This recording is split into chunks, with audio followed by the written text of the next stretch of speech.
Alright guys, hope you're doing well. This is Rowlands here and I'm a nutritional balancing practitioner. And in this video we're going to talk about anxiety. It's interesting that I'm talking about anxiety because out of all the videos that I've done, I've not actually done a video specifically about anxiety, even though it's such a massive issue for people. So I'm going to talk about it, and you'll probably see anxiety a little bit differently after listening to this video. So when I was younger, before 14, 15, I didn't have any anxiety basically whatsoever.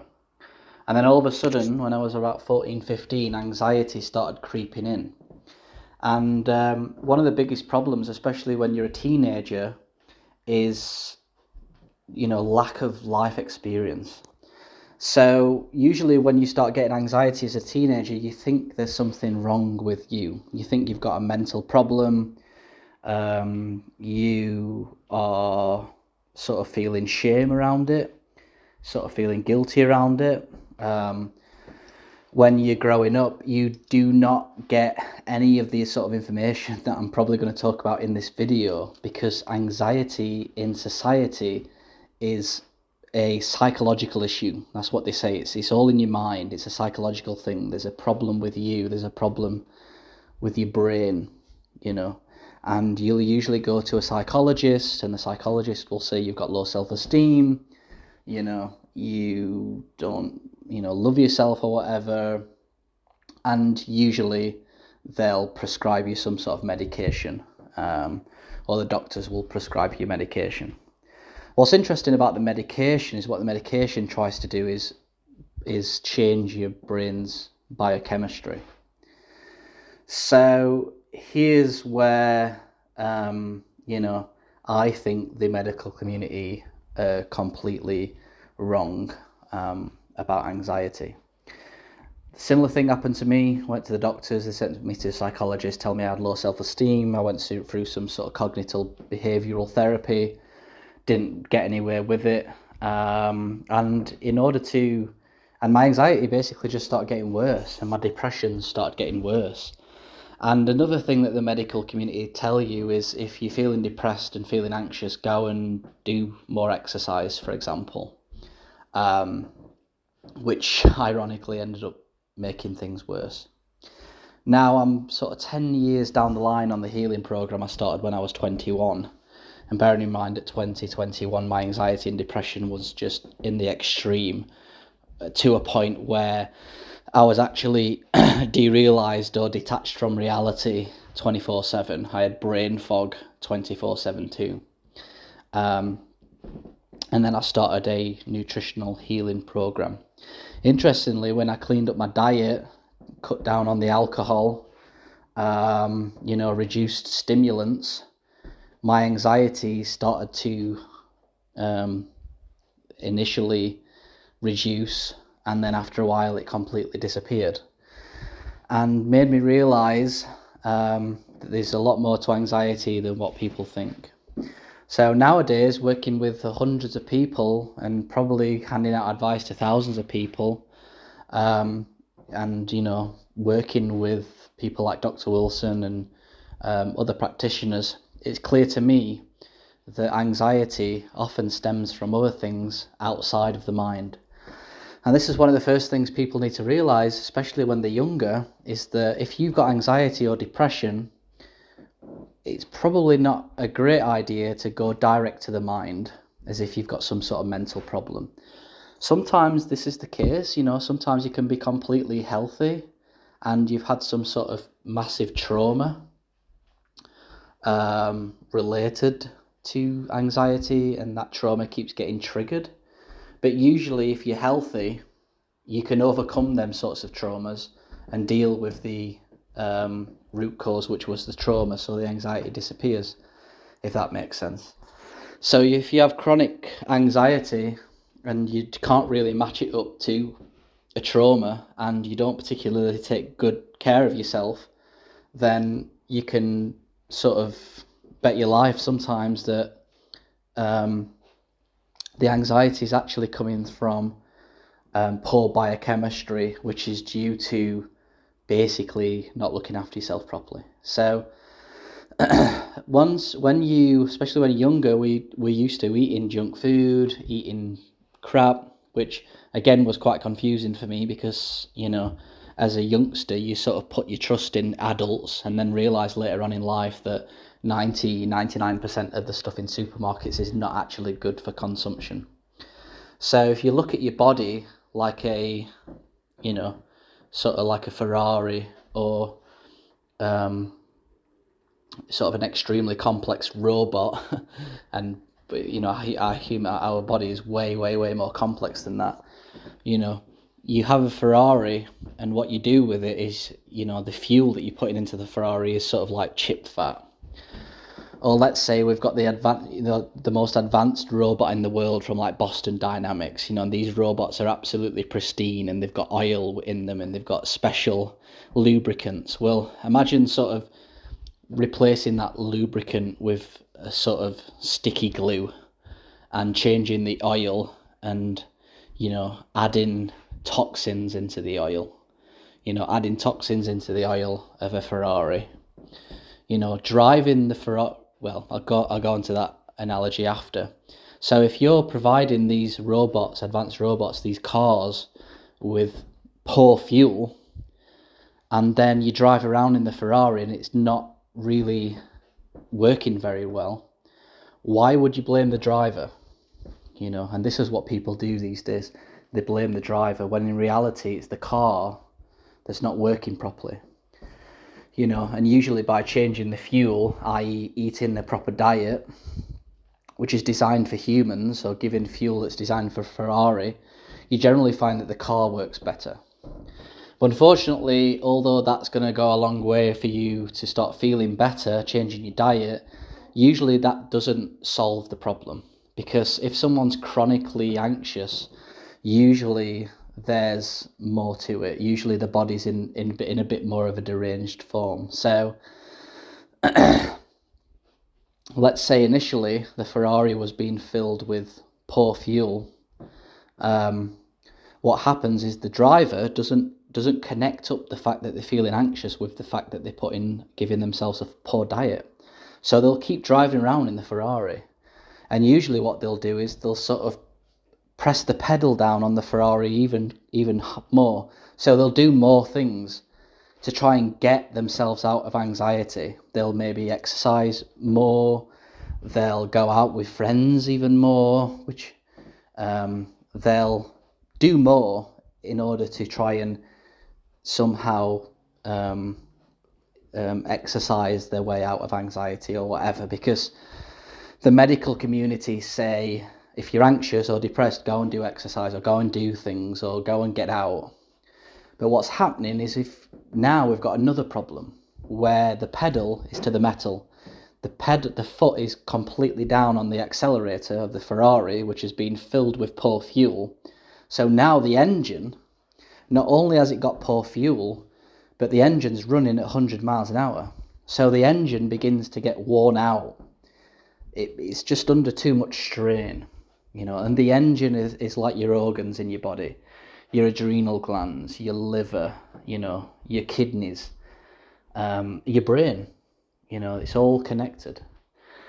So what happens is these organs, the engine, start to weaken, so you can put good fuel into the Ferrari, but the engine is still, although the Ferrari feels like it's running a little bit better, the engine is still messed up because the person in the driving seat has been smashing the accelerator for 5-10 years or however long it is.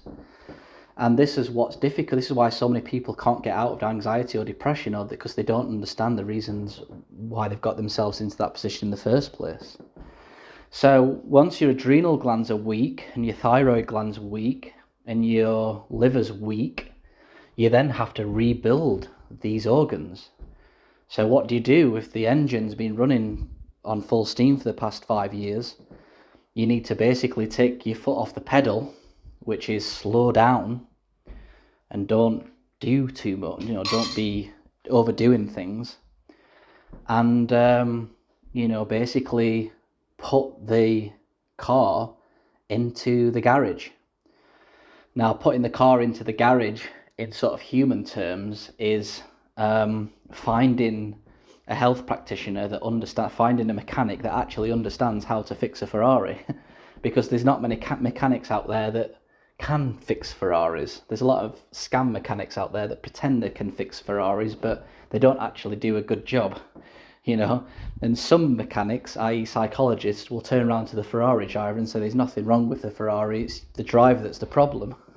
which you know, there's a problem with the driving, which is ridiculous, because there isn't a problem with the driving. You know, there's a problem with the car, and to an extent, yeah, there's a problem with the driver too, because the driver needs to understand how to properly run the car. You know, so I hope people are following this. So, putting the car into the garage, putting a human into the garage is like finding the correct healing program, or finding the correct mechanic, i.e. practitioner, that can work with the driver to basically fix the car. So not only do we need to deal with the diet, i.e. fuel, we also need to rebuild the engine. And part of rebuilding the engine is resting the car and giving, you know, it new parts. And that's not too dissimilar from giving the body proper nutrients, real nutrition, not fake nutrition, not crappy foods, because that's not going to fix the car. Now, there's one more ingredient to anxiety. I'm sort of talking about anxiety. You know, if your adrenal glands are weak, you haven't got the right hormones and the right energy for the body to work properly. So the mind feels anxious. If the liver's congested, you've got toxins, and if the liver and kidneys are congested, you've got toxins basically running around the body, which makes the mind anxious. But one of the most important reasons why the mind is anxious is because there's usually one more thing that generally happens to a car or a human when the fuel is weak. But more importantly, the car's been running around ragged without any rest. It accumulates muck, it accumulates dirt, you know, and these come in the form of toxins. So if you're driving around in a Ferrari and not cleaning it every day or every week, it's gonna accumulate toxins, and the quicker you drive the car, the more toxins and dirt and muck it's going to accumulate. And this is what happens to the human too. So there's toxins all around us: aluminium, mercury, arsenic, you know, toxic forms of sort of manganese, you know, there's things like cadmium, nickel, and what these do is they get themselves into the body. Now the body has its own cleaning system. It's called detox pathways. So the body can actually detox all of these toxins. But when the body's ill, when the engine's not working properly, all the body's doing is trying to survive. So it hasn't got energy to actually remove all of these toxins from the body. And when toxins build up in the system, they get lodged in the brain, they lodge in the liver, and it causes anxiety. And one of the biggest causes of anxiety is high copper. So this is basically everyone that's got anxiety usually has high copper. Now, copper is actually needed in the body. You know, it's not something like arsenic, where the body literally doesn't have a use for it. There is an important use for copper. But what happens is when the body is overwhelmed and stressed out and not got the right diet, the body doesn't accumulate zinc. It doesn't take in much zinc, and you get a weak adrenal gland.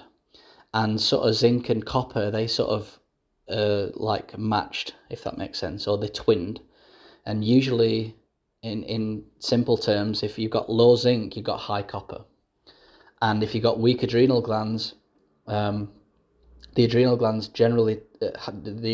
has to send signals to the liver to create certain things like ceruloplasmin, which bind to copper and make copper available in the body. But if that's not happening, because the engine's running too fast, then copper builds up in the body and you get anxiety, because copper, it sort of sits in the brain, it's a neurotoxin, and it makes you anxious.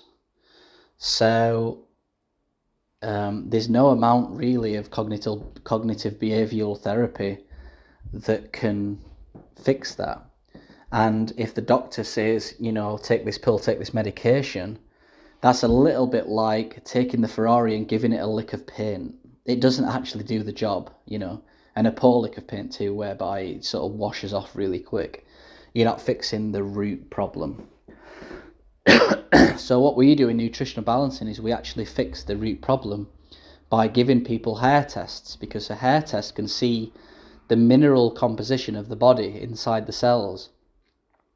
And by looking at that, you can see how bad the adrenals are, how much a person's maybe toxic in nickel, if a person is basically worn out and burnt out. And then you can give a person specific a specific program and talk to them specifically about the fact that they seem to be running around too much, or they seem to be overthinking too much, or they've got nickel toxicity, or they've got copper toxicity, and giving them a program consisting of diet and lifestyle changes and detoxification and supplementation that basically work at rebuilding the Ferrari, at rebuilding this worn out machine. And now anxiety and depression, all these other symptoms are sort of springing out. So that's usually what causes the anxiety. And if you go into a doctor's office, I mean, I've been speaking about this now for, 15 minutes. They only spend 10 minutes with you. No doctor's going to give you the information that I've just given you.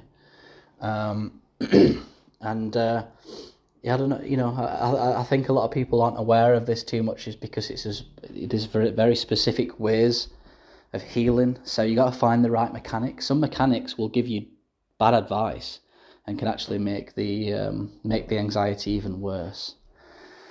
So sometimes it's a blessing for people to hear this, because it makes you realize that actually this is probably not a problem with me mentally. It's actually a problem with my biochemistry, my body. Do you know what I mean? And that's how I felt when I sort of come across this information.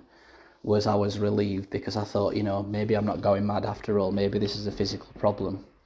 The challenge then comes at actually fixing the Ferrari, because some Ferraris are pretty messed up, just like mine was, and you can't expect things to change overnight. Sometimes for such a complex machine like that, it can take, a year, 2 years, 3 years, 4 years to fully, heal the body, to fully fix the Ferrari. But usually symptoms will begin to ease themselves pretty quick, especially anxiety, because a lot of it's related to like blood sugar imbalances and stuff. So even just reducing sugar, you'll find generally people get a massive increase in their anxiety. But we're just not here for symptomatic improvements. We're here for deep healing, permanent healing. We don't want that anxiety to come back.